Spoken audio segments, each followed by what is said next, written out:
Y antes de entrar a la cuestión de la antes de entrar a la cuestión más particular de las filosofías de la naturaleza después de Kant, lo que creo que Raziel ha hecho así un trabajo excepcional en plantear en desentrañar lo que está planteando Hamilton Grant. Bien, para ponerlo, no vamos a hacer una clase de Kant, simplemente vamos a recordar una serie de puntos importantes. Yo creo que lo que hizo Raziel fue dar la cita, entre otras cosas, pues, pero dio la cita central de todo el texto, que dice: el schellingianismo resurge cada vez que la filosofía rebasa la crítica a la metafísica inspirada en Kant y su trascendentalismo subjetivista epistemológico, así como la separación entre física y metafísica. Y es precisamente por esto último en particular, bueno, no, ya el resto de la cita ya no vale ya no está tan bueno, pero otra vez, Schelling se vuelve actual, como dice Raziel, en el momento en el cual rebasamos la crítica a la metafísica inspirada en Kant, la posición subjetivista epistemológica y la separación de la física y la metafísica. Eso es clarísimo, ¿no? Es un punto que no deja lugar a dudas. Entonces, si ustedes más o menos recuerdan, y si no, refrescamos estas cuestiones de las clases de Kant, a ver, que Kant con lo que empieza es con la crítica a la posibilidad de la metafísica como ciencia.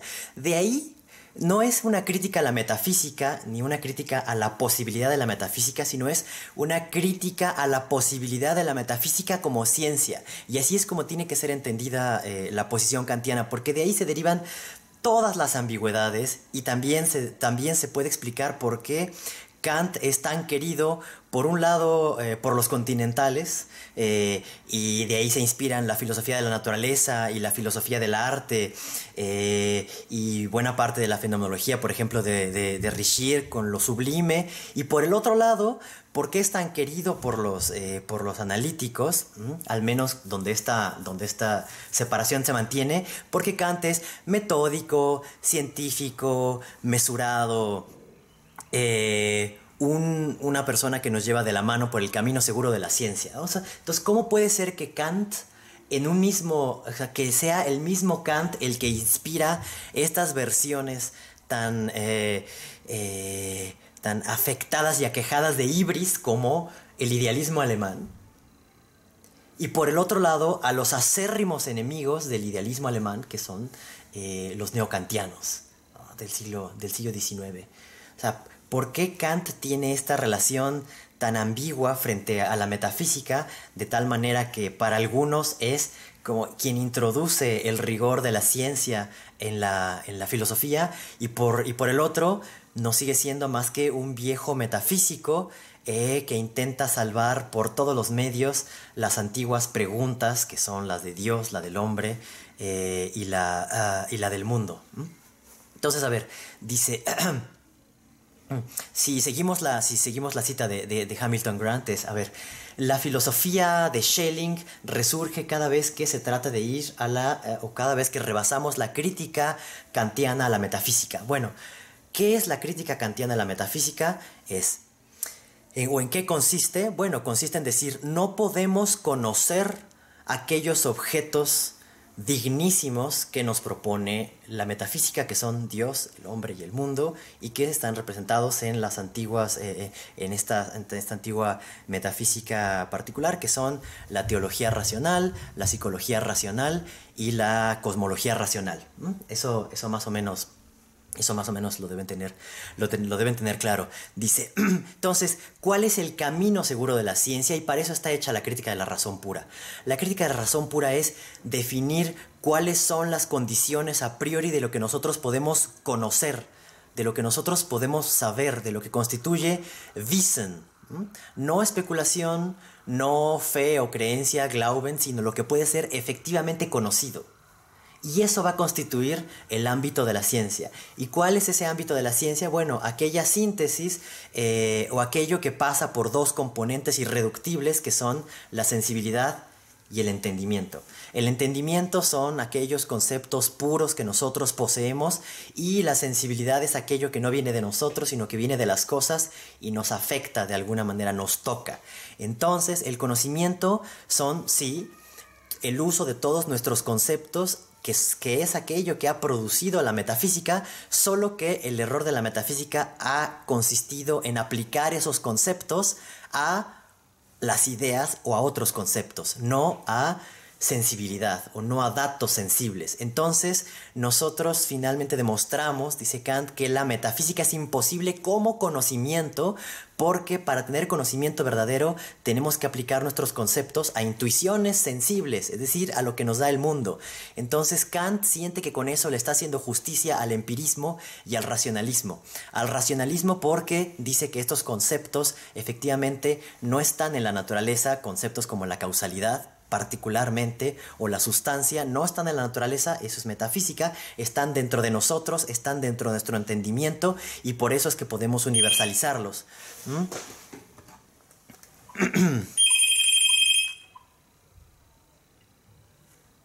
Deudas.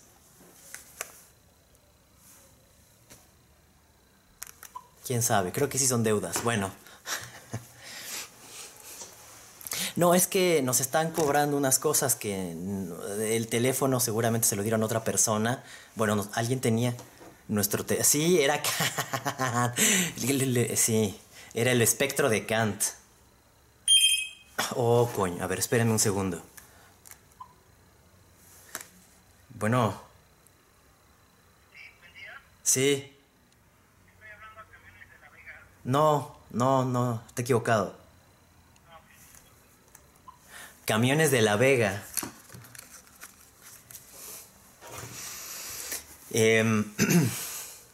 Sale, entonces el asunto es este. Solamente, entonces, ¿cuál es la justicia que se le hace al... Bueno, esta es la que se le hace, acabamos de hablar, o sea, se le hace justicia al racionalismo en tanto que se salva la universalidad del conocimiento porque está en nosotros y nosotros somos los seres universales por medio de nuestra razón.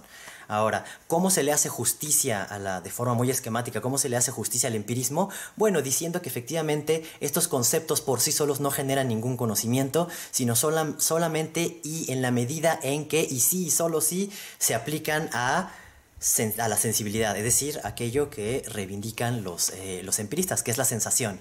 Entonces, bueno, por un lado, efectivamente le da la razón a los empiristas, todo el conocimiento proviene de la experiencia, pero le da la razón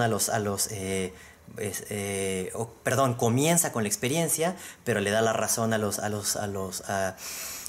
racionalistas diciendo que comienza con la experiencia, pero no proviene de la experiencia, sino que es la síntesis de sensibilidad y entendimiento, ¿no? Entonces, hasta ahí Kant resulta ser una persona increíblemente sensata e increíblemente mesurada y creíble. Decir, bueno, sí, efectivamente, parece ser que aquello que nosotros le estamos atribuyendo a la naturaleza y a las cosas mismas en realidad son nuestros pensamientos y nosotros somos los que interrogamos al mundo e interrogamos a la naturaleza con nuestras propias preocupaciones y no solamente eso, sino con nuestra propia estructura mental. Muy bien. Pero resulta que esa estructura mental no puede producir ningún conocimiento si no va efectivamente al mundo y no tiene experiencias o no tiene un contacto con esa realidad y entonces a partir de ahí, de esa síntesis entre dos aspectos irreductibles, que son la sensibilidad y el entendimiento, es como generamos conocimiento. Y ahí parece que entonces ha quedado finalmente despachada la metafísica. No es posible, dice Kant. Y sin embargo, y aquí está todo, y aquí es donde queda demostrada toda la ambigüedad, sin embargo, dice, el conocimiento, o lo que nosotros podemos conocer, ocupa el rango más bajo de los intereses de la humanidad. O sea, uno podría decir, bueno, ya estamos en el camino seguro de la ciencia, pero Kant dice, este camino de la ciencia no satisface el deseo humano. ¿Y cuál es el deseo humano? Bueno, el deseo de la razón. ¿Y qué es lo que quiere la razón? Conocerlo todo. Tiene una aspiración a lo absoluto. Y eso lo dice Kant. Eso no lo están diciendo los postkantianos, eso lo está diciendo Kant. Kant dice que la razón tiene como dos especies de deseos, ¿no? El primero de ellos es estar en conformidad consigo misma, es decir, no tener contradicciones, estar libre de contradicciones, ser consistente. Y número dos, dar la serie completa de las condiciones. Dice, sin embargo, esto no lo puede hacer por medio del conocimiento. Entonces, ¿qué nos queda? La especulación. Ahora, la especulación no en el sentido hegeliano, schelliano del término. Dice, lo que nos queda es la ficción. No lo dice con la ficción, no utiliza la palabra ficción, pero sí utiliza otra palabra que dice que es como si, als ob. Y en la crítica de la razón práctica encontrarán los famosos postulados de la razón. Entonces, postulados o hipótesis o ideas o ficciones del como si son todo ese reino que Kant reserva para la metafísica con el fin de salvarla. Entonces, sí podemos hablar de Dios. No solamente podemos hablar de Dios, debemos hablar de Dios, pero no como si nosotros lo conociéramos, sino solamente porque tiene efectos prácticos muy grandes. Entonces, para nosotros poder funcionar como sociedad, está bien que creamos en Dios, está bien que creamos en inmortalidad del alma, está bien que creamos en una serie de cosas sobre sobre la divinidad. Y en la tercera crítica, en la crítica de la facultad de juzgar, dice, y también parece que necesitaríamos creer en ciertas ideas de la cosmología racional. Y ahí es donde sale, y ahí es donde surge Schelling. Entonces, la cosmología racional lo que pretendería demostrarnos o lo que pretendería asegurarnos es que nosotros podemos conocer a la naturaleza desde dentro, no como fenómeno para nosotros, sino desde dentro. ¿Y cómo la conocemos desde dentro? Pues a partir de la vida, porque nosotros en tanto seres racionales somos como una variación de la vida. O al revés, la vida es como la primera anticipación de la autoconciencia. Entonces, en la vida nosotros encontramos algo que no es mecánico, sino algo que es fin de sí mismo. Y en tanto fin de sí mismo, parecería que entonces nuestra historia como seres conscientes en realidad comienza en la naturaleza. Y si esto es así, ¿qué tal que toda la historia de nuestra constitución no es solamente humana, no es la historia humana, sino que la historia humana se continúa con la historia natural? Todo esto ya lo dice Kant, ¿sí? Lo que pasa es que Kant dice, esto no puede ser conocido. Esto no puede ser juicio determinante, solamente es juicio reflexionante. Es la mera reflexión, por lo tanto es el ámbito del como si, por lo tanto es el ámbito del als ob, de la ficción. Entonces, así dicho ya de forma muy esquemática, lo que hemos dicho es, Kant critica la metafísica, que es el primer punto de la cita de Hamilton Grant, critica la metafísica y entonces lo que hace es separarla en dos partes. Por un lado, lo que es conocimiento estricto, pero que nos decepciona como seres humanos y constituye la región verdaderamente más baja, ¿no? Verdaderamente más baja dentro de todas las facultades humanas. Y después el ámbito de la razón, este es el entendimiento, y luego está el ámbito de la razón, que es el que piensa lo absoluto, que es el que piensa Dios, que es el que piensa la cosmología, que es el que piensa el alma humana, pero sin conocimiento, o sea, de forma vacía. Entonces, fíjense cómo es la cosa. Nos dice Kant, lo más seguro es el conocimiento, pero el conocimiento solamente nos muestra fenómenos y los fenómenos son lo menos importante para el espíritu humano. En cambio, tenemos aquí el ámbito de lo más importante para la humanidad, que es la razón y que nos apunta a la libertad, ¿no? Pero la libertad resulta que no puede ser conocida.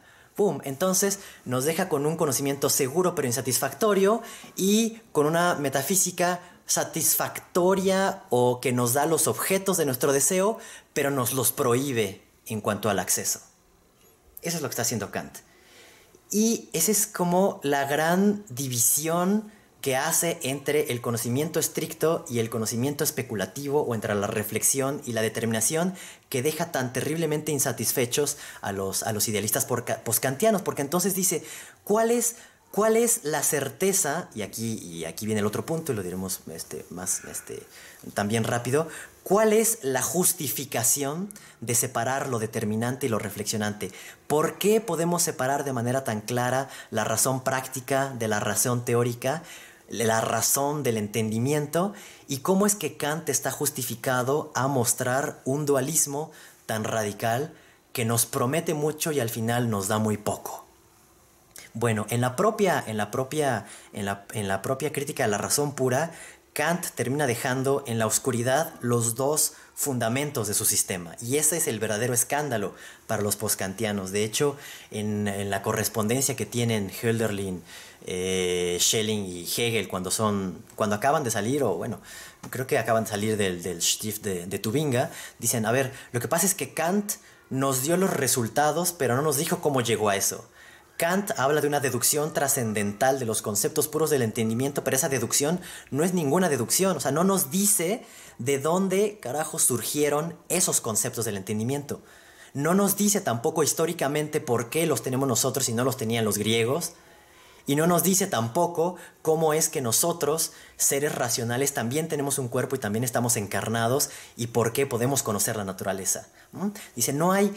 Kant nos trae un sistema perfectamente articulado, pero profundamente arbitrario. Entonces, la tarea de nosotros va a ser demostrar de dónde sale el sistema kantiano. Y de ahí la idea de la génesis. Nosotros vamos a temporalizar a Kant y mostrar de dónde surge ese sujeto trascendental, de dónde surgen esas categorías, de dónde surge ese conocimiento y cómo no solamente está construido históricamente esa subjetividad, sino además cómo esa historia también se conecta con la historia natural, ¿no? Eso es lo que va a pasar después. Pero volviendo a Kant, el gran problema que aparece en la crítica de la razón pura y que tiene que ver con lo insatisfactorio del sistema es el siguiente. Kant nos ha dicho, ok, el verdadero conocimiento de las cosas, y esto es el tema del realismo, el verdadero conocimiento de las cosas requiere sensibilidad y entendimiento, ¿no? ¿Cómo lo sabemos? Bueno, de la parte de la sensibilidad resulta que las cosas en sí nos afectan a nosotros mismos y es por eso que tenemos sensibilidad. A ver, no, más bien tenemos impresiones sensibles de ellas. Por el otro lado, tenemos facultades mentales y una de esas facultades es la facultad de los conceptos. Bueno, nosotros tenemos conceptos puros del entendimiento. ¿Y cómo lo sabemos? Porque esa es la pregunta de Kant. ¿Cómo lo sabes? Tú puedes decir muchas cosas, pero ¿cómo estás seguro de eso? Esa es la crítica, que tú puedas demostrar cómo es que lo sabes. Entonces, ¿cómo es que nosotros podemos saber de esos conceptos puros del entendimiento? Bueno, pues porque hacemos una crítica y la razón sienta a la razón en el banquillo de los acusados y la razón se interroga a sí misma. Ok, muy bien. Entonces, hasta ahí todo parece muy convincente. Pero de repente, Kant introduce una diferencia que podríamos llamar la diferencia trascendental para que el sistema pueda operar. Y ahí es donde está el truco. Dice, miren, las cosas realmente nos afectan, pero si nosotros decimos que las cosas las podemos conocer tal como son en sí mismas, entonces no habría una diferencia entre la sensibilidad o entre la subjetividad y las cosas. Las cosas tienen que ser toto genere distintas de nosotros. Entonces tiene que haber cosas en sí mismas. Y si hay cosas en sí mismas, estas no pueden ser conocidas. Entonces el gran problema es que Kant dice, sí, las cosas nos afectan, pero al mismo tiempo no pueden ser conocidas en sí mismas. Entonces, si las cosas no pueden ser conocidas en sí mismas, yo no puedo asegurar que haya conocimiento en absoluto. Si se supone que el conocimiento seguro, no el de la metafísica, el conocimiento seguro, es seguro porque es de las cosas, y al mismo tiempo digo que las cosas no las puedo conocer, entonces no puedo asegurar nada del conocimiento. Lo único que puedo decir es que tenemos puras representaciones, Vorstellungen, que de alguna manera misteriosa están conectadas con el mundo, pero que realmente también están desconectadas porque el mundo en sí mismo, quién sabe qué es lo que es. Entonces, primera contradicción, sí accedemos al mundo, pero no accedemos al mundo. Segunda contradicción. Nosotros se supone que podemos saber de nuestras facultades porque la razón se sienta frente a sí misma, ¿no? Eso se llama autoconciencia. Toda conciencia está acompañada de una autoconciencia. no solamente toda conciencia es conciencia de algo, esta es la idea de correlación, sino que además toda conciencia de algo implica autoconciencia. Quiere decir que yo me doy cuenta de que yo soy el que está teniendo tal y cual representación. Ahora, este yo que puede acompañar todas mis representaciones es un yo, es el yo trascendental, precisamente. Pero ese yo trascendental, dice Kant, no es nada, es una pura forma. Es una pura forma que lo que hace es permitir la adscripción de una representación a alguien. O en otras palabras, muy en una posición de teoría de conjuntos, lo único que se hace es garantizar la pertenencia de las representaciones a un conjunto común que son las representaciones del sujeto. Pero él mismo no puede ser representación de sí mismo. Ya lo vimos con Badiou, porque eso produce una paradoja. Entonces, para que funcione el sistema kantiano, Kant necesita prohibir que el sujeto, o para que funcione su sistema, que el sujeto se intuya a sí mismo. Porque entonces se produce un círculo. Solamente podemos intuir empíricamente las cosas. No podemos tener intuiciones de esencias, ni podemos tener intuiciones de nóumenos. Y el sujeto trascendental es un nóumeno. Por lo tanto, el sujeto trascendental no se puede conocer. Si se conociera, se haría un objeto, sería algo bedingt, algo condicionado, un objeto. Y si es un objeto, entonces ya no es sujeto. Entonces el sujeto, para ser sujeto, no puede ser conocido. Entonces, pero ¿cómo decíamos que nosotros podemos asegurar, o cómo podemos asegurar la estructura de la subjetividad y asegurar que tiene conceptos puros del entendimiento y conocer esos conceptos y cómo surgieron si resulta que en el fondo no tenemos acceso a esa subjetividad?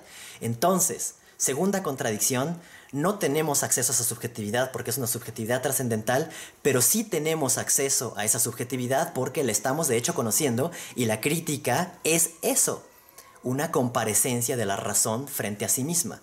Entonces, se dan cuenta, no es la gran coherencia del sistema kantiano, que está dado por la correlación sujeto-objeto, es decir, el aparecer de representaciones, y no del mundo ni de las cosas tal como son en sí mismas, sino solamente de las representaciones para un sujeto que tampoco aparece como tal, sino solamente en tanto correlato de esas representaciones, resulta ser profundamente estable, pero termina descansando en dos grandes ignorancias: ¿qué es el sujeto y qué es la cosa?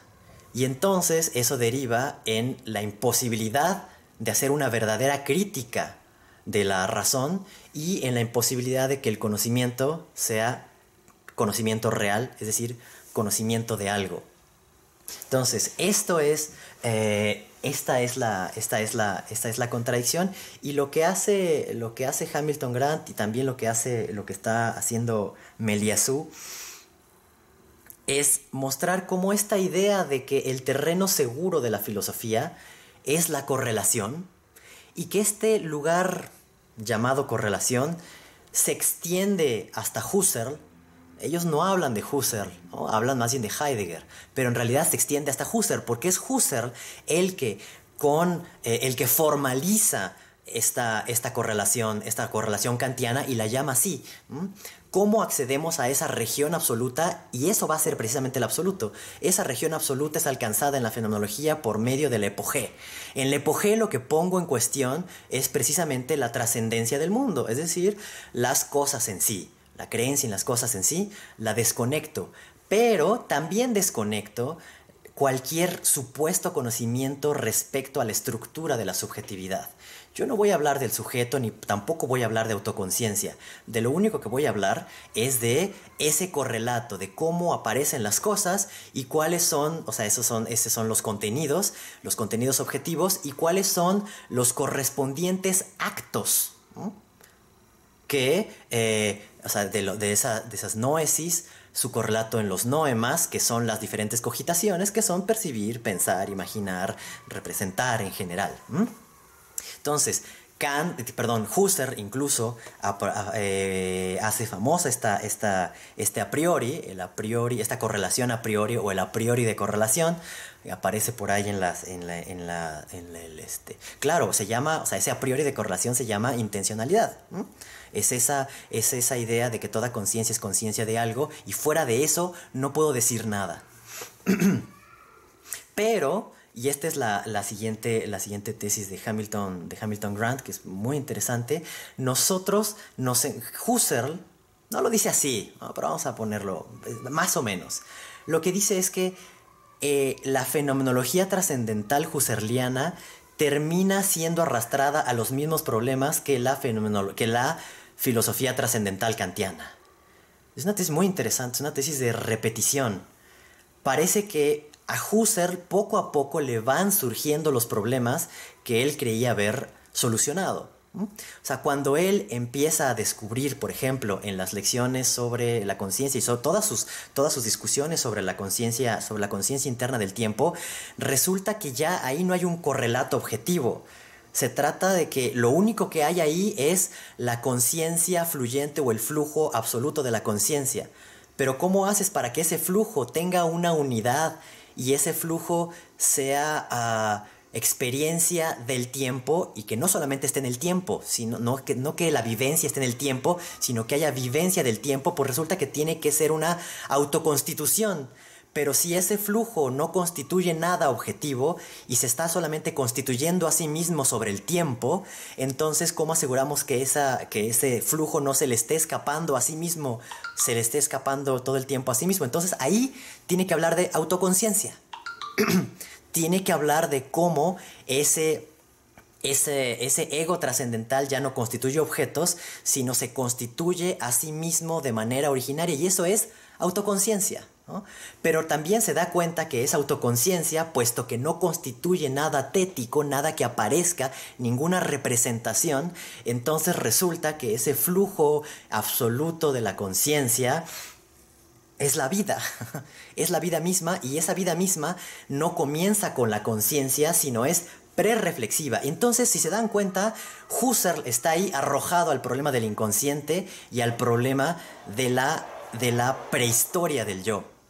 Y es ahí donde Husserl empieza a sacar estas ideas de que no solamente hay un Ich, sino hay un Vor-Ich, un pre-yo, y que ese pre-yo realmente no es naturaleza, pero tampoco es un yo plenamente consciente. Y entonces empieza a leer a Freud, y en estos escritos que nunca se atreve a publicar habla de que hay una Vorintentionalität, entonces que antes de la intencionalidad propiamente objetiva hay una intencionalidad deseante, hay una Trieb, ¿no? Hay una Triebintentionalität, y esta Triebintentionalität no se dirige al otro como cosa, sino se dirige al pecho, a la madre. Entonces es deseo, entonces el ser originario es deseo, y eso es Schelling, ¿no?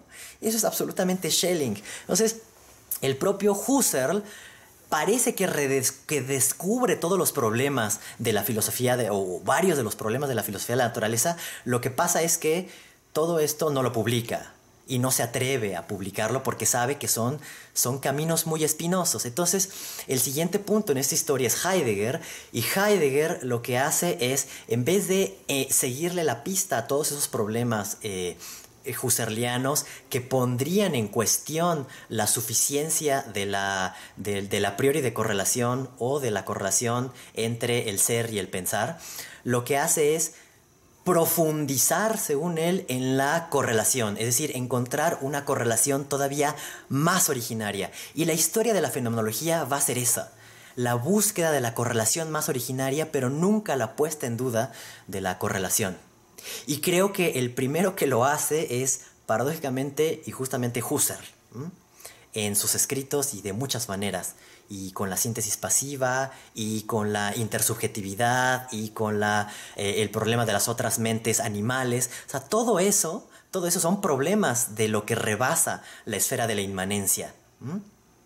Pero Heidegger no lo hace. Heidegger no pretende rebasar la inmanencia, sino encontrar una hiperinmanencia o una inmanencia que sea todavía más originaria, pero que va a estar siempre consignada o más bien dirigida al ser humano y consignada a su cuidado y habitada o desplegada en el lenguaje.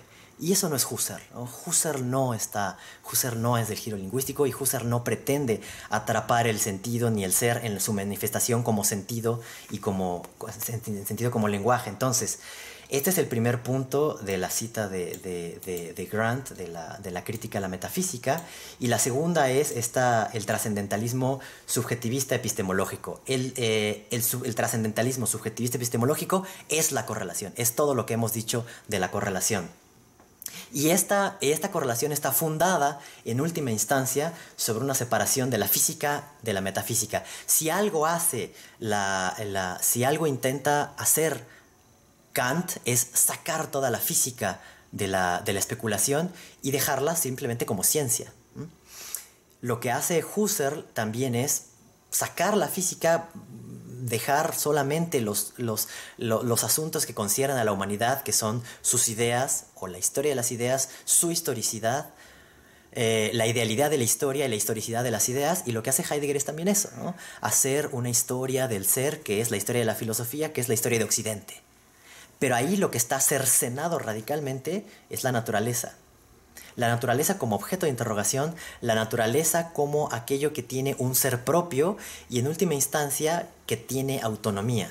Y conferirle autonomía a la naturaleza es liberarla de la aprehensión humana, es decir, de su ser meramente fenómeno o de ser meramente manifestación para nosotros, y conferirle realidad y efectividad. Y eso es lo que significa en última instancia que la naturaleza sea también sujeto.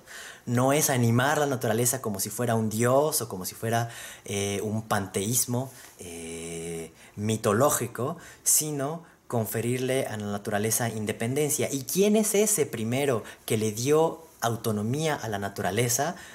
Platón, justamente Platón. Ahí donde se critica a Platón por haber sido el que separa metafísicamente el mundo en dos, el mundo de las ideas y el mundo de la empirie, parecería que sucede todo lo contrario, porque en textos como el Timeo termina demostrando que hay una inmanencia en la naturaleza que no es la de las ideas, sino que es una especie de génesis, de una autoproducción de la materia. Y esto lo podemos ver muy claro en el concepto de Cora, ¿no? De Cora como espacio. Cuando Platón dice las cosas, como siempre, de manera hermosa, y dice él: parecería que el espacio es ese género intermedio entre el ser y el devenir, entre la eternidad y el cambio. ¿Por qué? Porque el espacio, Cora, es el sitio en donde las ideas adquieren cuerpo y donde los cuerpos se van transformando y se van engendrando entre sí realmente, pero según principios matemáticos, según la proporción, según la famosa proporción, y de ahí salen los sólidos platónicos. Pero lo interesante es que por medio de principios matemáticos se construyen efectivamente las cosas, que después van a ganar nuevas propiedades de combinación. Y este es el desarrollo no lineal del que habla Hamilton Grant y que le atribuye también con toda justicia Schelling, en el cual sí, claro, se naturalizan las cosas, pero a cambio la naturaleza se vuelve no lineal de tal manera que es capaz de inventar nuevos niveles por medio de una potenciación e ir adquiriendo nuevas propiedades. Entonces, Platón sería el único dentro de la filosofía antigua en haber pensado, a diferencia de Aristóteles, la naturaleza no como el conjunto de las cosas, o en otros atomismos contemporáneos como el conjunto de los hechos o el conjunto de las proposiciones o el conjunto de cualquier átomo, y pensar que no son unidades. La naturaleza no está hecha de unidades, sino está hecha de procesos y está hecha de campos, y esos campos diferenciales son los que van creando diferentes potenciaciones de la naturaleza y lo que permiten que ella sea verdaderamente dinámica. Porque cuando nosotros decimos que el cambio solamente es el paso de la potencia al acto, en términos muy aristotélicos, lo que tenemos que decir es que esa potencia está dada por la cosa misma, ¿no? La potencia está dentro de la cosa y la cosa en última instancia descansa sobre el hipokeimenon, sobre la usía, la sustancia, y esa sustancia es individual. Pero entonces, ¿cómo se comunican los seres? ¿Cómo es que las ideas son transversales a las existencias? ¿Cómo es que hay un proceso y cómo es que hay naturaleza como conjunto? Eso, como conjunto dinámico, eso no lo puede explicar el aristotelismo. ¿Mm? Tom diría que sí, pero Tom yo creo que es más platónico de lo que él mismo cree. Entonces lo que hay que hacer es romper la separación estricta entre física y metafísica, pero al mismo tiempo hay que romper también la simplicidad de la física. O sea, hay que dejar de pensar que la física sería un ámbito homogéneo de cosas o un ámbito homogéneo de causalidad o de mecanicismo. O sea, si lo que está haciendo Schelling todo el tiempo es mostrar dos cosas. Número uno, cómo en la naturaleza es mucho más que movimientos mecánicos. Y por el otro lado, mostrar cómo es que la inteligencia es mucho más que autoconciencia. Y entonces podemos entender cómo hay procesos dinámicos, procesos de memoria y procesos de construcción dentro de la naturaleza, formación, orden, pero también cómo dentro de la propia humanidad hay un inconsciente, hay pasiones, hay deseos, y que la humanidad no es transparencia de la razón consigo misma y comparecencia frente a sí, sino también trabajo con su cuerpo, trabajo con sus pasiones, trabajo con su dolor y su sufrimiento, y eso es el fondo oscuro, ¿no? El fondo oscuro no es reprimido en el espíritu, como dice ahí en esta es la tesis que avanza en el sistema de la libertad, en el Freiheitsschrift, que es el Tratado sobre la Libertad Humana y los objetos con ellos relacionados. El ser humano todo el tiempo va arrastrando su cuerpo, todo el tiempo va arrastrando sus pasiones y sus dolores, y la libertad consiste en hacer algo con esos dolores y no en superarlos y dejarlos atrás y reprimir las pasiones en un sentido, no sé si bien adscrito o no a Descartes. Y se parece y se termina pareciendo mucho más a Freud. Entonces Schelling rompe por un lado la separación estricta entre lo espiritual y lo natural, y por el otro rompe dentro de la propia naturaleza esa separación estricta entre el ser puramente, el ser inanimado y el ser animado. O sea, no es cierto, y eso me parece una tesis muy justa de Hamilton Grant, no es cierto que Schelling defiende que todo está vivo, que la naturaleza es un gran organismo vivo y que todo está vivo, y como la vida es en realidad una especie de premonición de la inteligencia, entonces por lo tanto pues todo es sujeto, ¿no? Y todo es un gran organismo. O sea, no, también Schelling es muy cuidadoso en respetar hasta qué punto las cosas inanimadas tienen su propia lógica, tienen sus propios mecanismos y tienen su propio principio de autoorganización. Y lo complicado es cómo pensar principios de autoorganización donde todavía no hay vida. Cómo hay autoconstrucción sin que haya necesariamente vida y sin que haya necesariamente sujeto. Y entonces ya con esto para acabar, esto significa finalmente descentrar ahora sí el mundo kantiano que gira en torno al sujeto. Es Bertrand Russell el que dice en sus lecciones que no es cierto que Kant opera una revolución copernicana, al contrario, es una revolución tolemaica. ¿Qué es lo que hace Copérnico? Bueno, saca la Tierra del centro y hace que la Tierra gire alrededor del Sol. Lo que hace Kant no es que el sujeto gire alrededor del mundo y de la realidad, sino al revés, vuelve a colocar a la subjetividad en el centro como el Sol y hace que el mundo entero, como en Ptolomeo, gire alrededor de él. Y esto lo dice no solo Bertrand Russell, lo dicen muchos otros. En ese sentido viene bien a cuento traer a uno de los grandes enemigos del aristotelismo, que es Giordano Bruno, en un sentido, no en todos, en un sentido, dice, si el espacio Si el concepto de espacio es algo que no puede ser limitado, o sea, no hay el final del espacio, entonces nosotros tendríamos que pensar que el universo está en un espacio infinito y esa es la verdadera forma en la que nosotros debemos pensar a Dios y la creación divina. Pero si el espacio es infinito, entonces no tiene sentido hablar de centro, porque en el infinito no hay centro. Entonces, por lo tanto, no tiene ni siquiera sentido decir si el mundo o si el mundo está en el centro o el sol está en el centro, es que no hay ningún centro en absoluto. Entonces, lo que está haciendo Schelling de alguna manera en contra de Kant es eso, en vez de no solamente descentrar y multiplicar el sistema solar conceptual, de tal manera que no haya un centro último, sino una especie de sistemas de desarrollo, un sistema en constante evolución y desarrollo, sino que también lo aplica eso al fundamento.